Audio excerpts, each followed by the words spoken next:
Hello friends, எல்லாம் எப்படி இருக்கீங்க?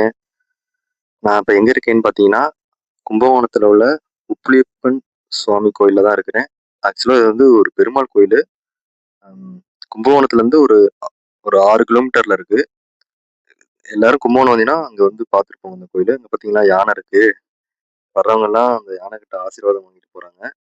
ஏதோ இந்த யானை கையில் இப்போ காசு வச்சாங்கன்னா அது வந்து அஹ், ஆசீர்வாதம் நமக்கு இது பாருங்க. அந்த பாப்பா போகுது. அந்த பாப்பா யானையை பார்த்து பயப்படுது. பாருங்க, காசு வாங்கி அந்த பாகன்ட்ட கொடுக்குது. வர்றவங்கலாம் அந்த யானைட்ட காசு குடுத்து ஆசீர்வாதம் வாங்குறாங்க. வேற அந்த அம்மா வாங்குறாங்க. அந்த பாப்பாவ கூப்பிடுறாங்க. பயப்படுது அந்த பாப்பா. வேற பக்கத்துல போறதுக்கே பயப்படுது. அந்த அம்மா வலுக்கட்டாயமா வான்னு கூப்பிடுறாங்க.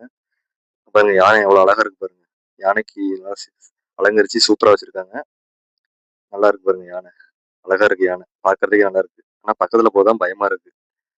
ஹம், இங்க பாருங்க, இங்க வந்து தெப்பக்குளம் தெரியும். தெரியுதுங்களா? தெப்பக்குளத்துல ஒரே தவக்கலையா மேயுது. மீன் பார்த்தா ஒரே நிறைய தவக்கலையா இருக்கு பாருங்க. இதான் தெப்பக்குளம். நல்லா பெருசாவே இருக்கு. அழகாவும் இருக்கு. பார்த்தீங்களா? எவ்வளவு பெரிய தெப்பக்குளம். ஏதோ கேட்டு போட்டு வச்சிருக்காங்க. நல்லா இருக்கு தெப்பக்குளம். ஆனா உள்ள நிறைய தவக்கலையா மேயுது. அஹ் பாருங்க யானை. யானை நல்லா சூப்பரா அலங்கரிச்சு வச்சிருக்காங்க.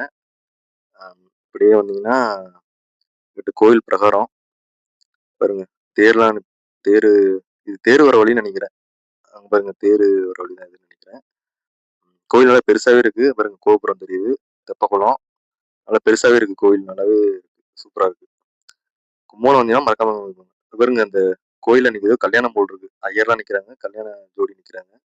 இந்த கோயில்ல இன்னைக்கு 2 கல்யாணம் இருந்துச்சு. கல்யாணம் கூட நடத்துவாங்க போல இருக்கு இந்த கோயில்ல. நல்லாவே இருக்கு கோயில். பாருங்க கல்யாணம் நடந்துருக்கு போல இருக்கு. இதான் கோயிலோட என்ட்ரன்ஸ். பாத்தீங்கன்னா இந்த பாருங்க ரொம்ப ரஷ்ஷா இருக்கு. இந்த இடம் எப்பவுமே ரஷ்ஷா தான் இருக்கும் போல இருக்கு. பாருங்க பெரிய கோபுரமா இருக்கு. இது பஸ் போற ஆக்சுவலி இது வந்து பஸ் போற ரோடு தான். இந்த வழியா தான் பஸ் போகும். நீங்க கும்போணம் வந்தீங்கன்னா மறக்காம இந்த கோயிலுக்கு வந்துட்டு போங்க. பாருங்க எவ்வளவு பெருசா இருக்கு பெருசு. இது வந்து பெருமாள் கோயில். பாருங்க இந்த இடம் ரொம்ப ரஷ்ஷா இருக்கு. டிராபிக். இன்னைக்கு லீவுனால நிறைய பேர் வந்திருக்காங்க. பாருங்க பக்கத்துலயே மண்டபம், கல்யாண மண்டபம். கும்போணம்னாவே எல்லாமே கோயில் ஏரியாவா தான் இருக்கு. நல்லா இருக்கு. சூப்பரா இருக்கு. ஓரளவுக்கு பரவாயில்ல.